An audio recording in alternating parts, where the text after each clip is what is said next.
Bien, chers téléspectateurs, comme je l'ai dit tantôt, certains quartiers de la ville de Matadi font face à des érosions qui ont déjà englouti des dizaines de maisons et faisant aussi des dégâts, et peut-être aussi des dégâts mortels.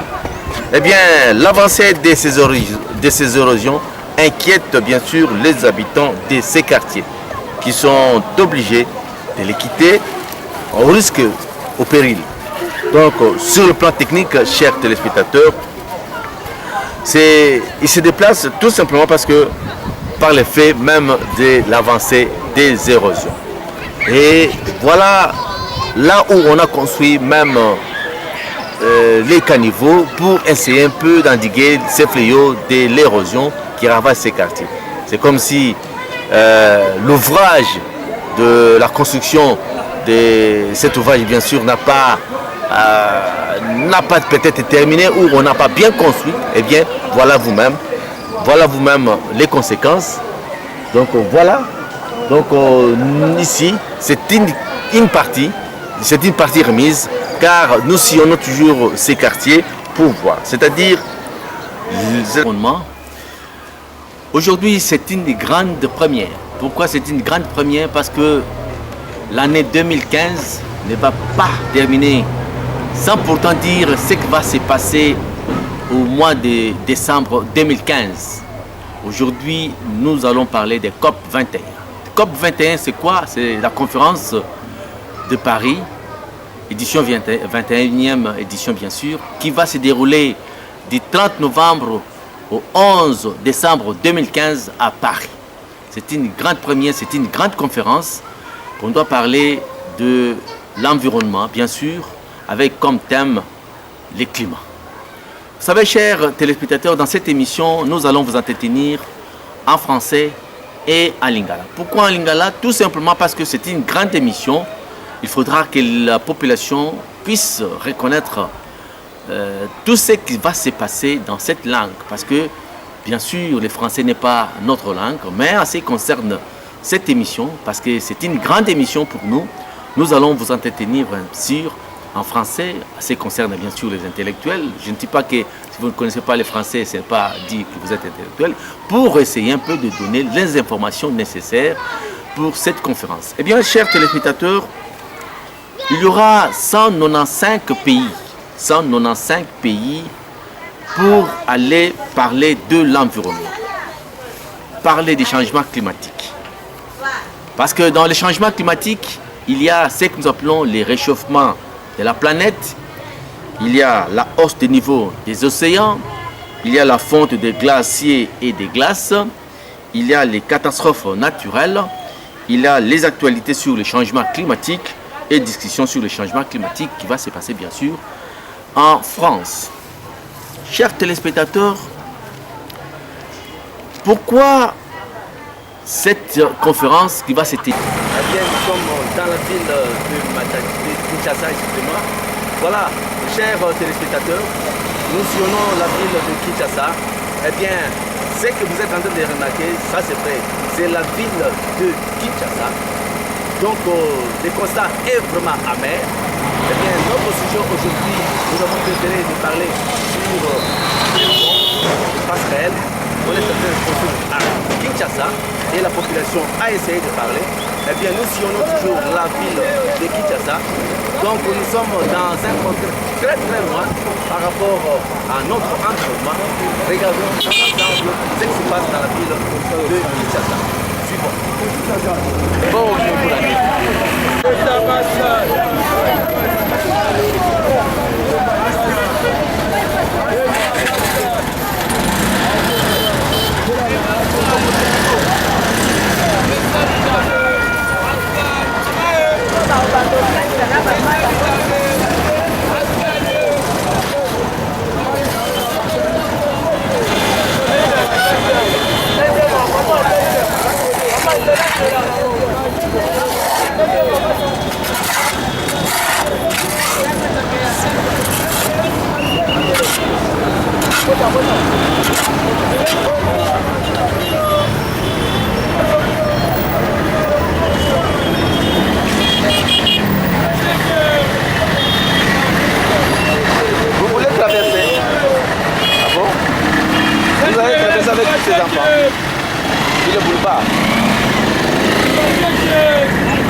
l'école, tu vas traverser.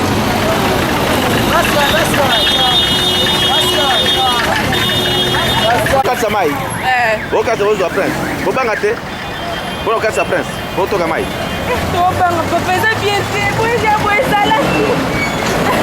Comment on a monté?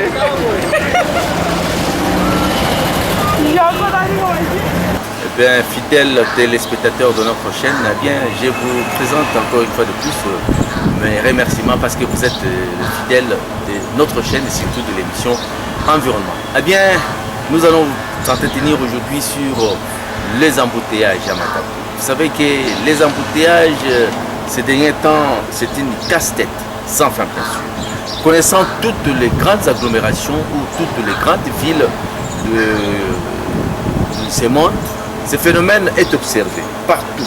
Mais il y a des embouteillages. Il y a des embouteillages ordinaires, il y a aussi des embouteillages c'est pas extraordinaire, mais malgré la présence des agents de l'ordre, l'heure de pointe est là. Tout le monde se précipite pour aller rentrer à la maison, prendre les enfants à l'école, hôpital, que sais-je, puis répondre rapidement à une invitation. Il y a aussi des embouteillages provoqués.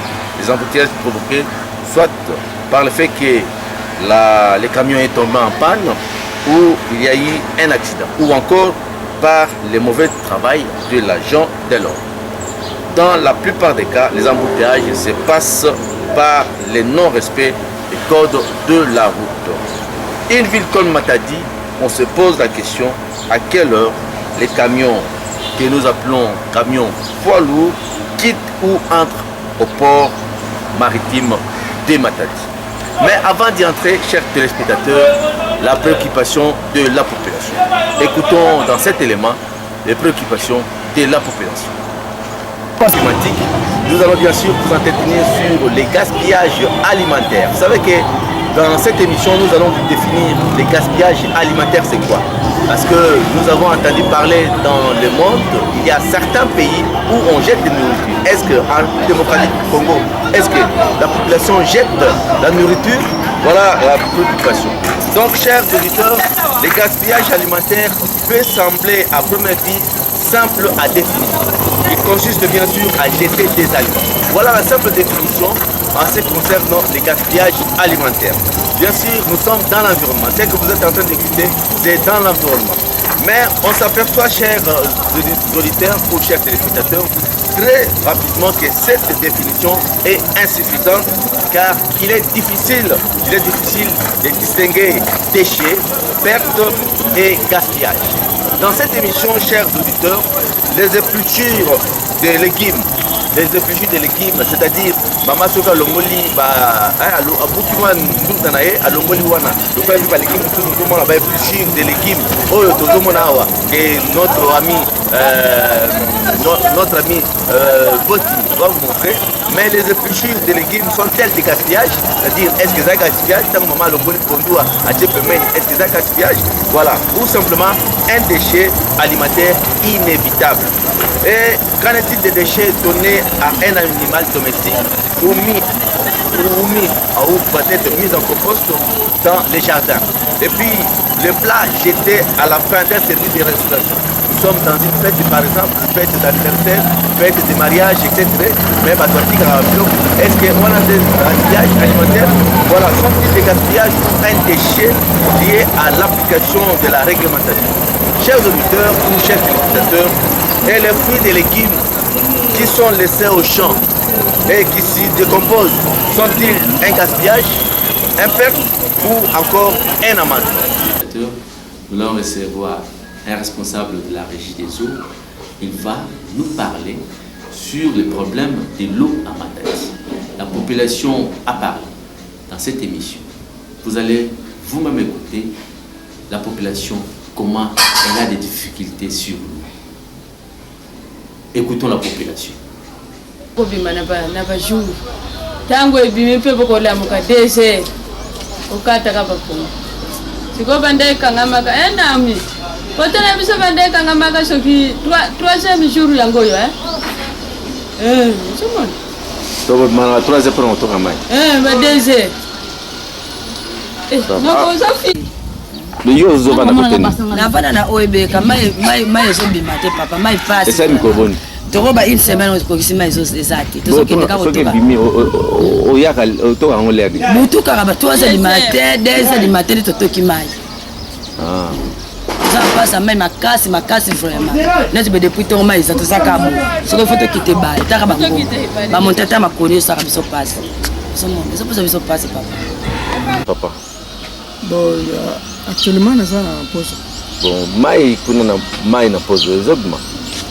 Bon, na pause mai ba difficulté ça dit peut-être les habiter peut-être même ba river pause ça wana peut-être ya mo peut-être ba mona hata musika ba tu pause ba koza na besoin mai tout mais réellement ba mai exact sous appel droyer mais on dirait na ngambo surtout ya pause o eza ko banda pont oyo ya Kabila asali na ngambo rive mosusu wana juste là bapompe mpenza oyo leta aseli bato na projet ya sous appel tomoni yango.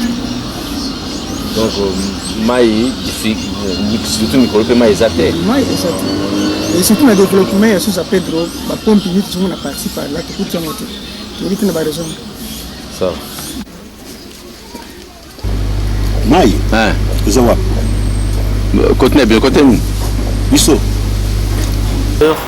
Nous allons vous entretenir sur des grands sujets et entrer bien sûr à notre environnement.